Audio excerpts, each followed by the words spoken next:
Friends चलतु आज देखिए मु हॉस्टल केमी चिकेन रोसे कली देखो ये चिकेन जहाँ भी सब दरकार मु सजाड़ी रखीदे ये तेल गरम होगापर से तेजपत्र कटाई पिज को पकई भलसे भाजी जेपर्यंत पिज नाली नही से पर्यंत आम एक भाजुवा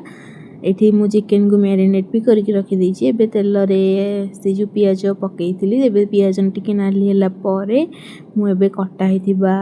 टमाटो आउ कंचा लंका को आड कर देछि एठी भल से ताकू गोळेई दबा एबे आगुर छेचि के रखतिबा अदा रसुण पियाज रो छेचा को एथिरे पकई देछि भल भाबरे मिसाई की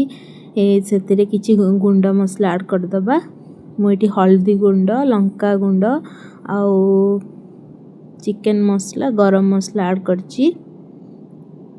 एबे ताकू भल भाबे कसेइबा आपण कसिला बेले टिके टिके पानी देकी कसुथिबे जेहेतु आम छेचा मसला पकईछि तळु टिके टिके लागि जिबार चांसेस अछि एठी मु टिके पकई देछि धनिया गुंड आपण माने चाहिले पकई परिबे नहले स्किप भी कर परिबे एठी टिके पानी देकी कसुथिबे मु एबे टिके पानी दे देथिली आ पानी दे कसला पर चिकेन को पकई देथिली चिकेन को भल भाबरे मसला सहित गोळेई देकी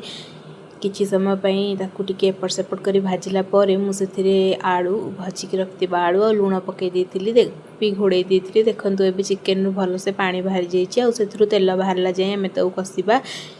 किछि समय परे देखंतु एठी चिकेन नु सब तेल भी बाहर गलानी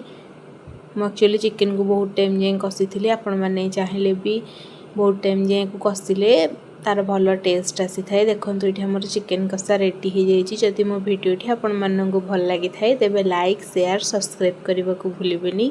रहुछि जय जगन्नाथ मो हॉस्टल स्टाइल चिकेन कसाटी केमिति लागिला दया करी कमेंट माध्यम रे निहांती जणाइबे।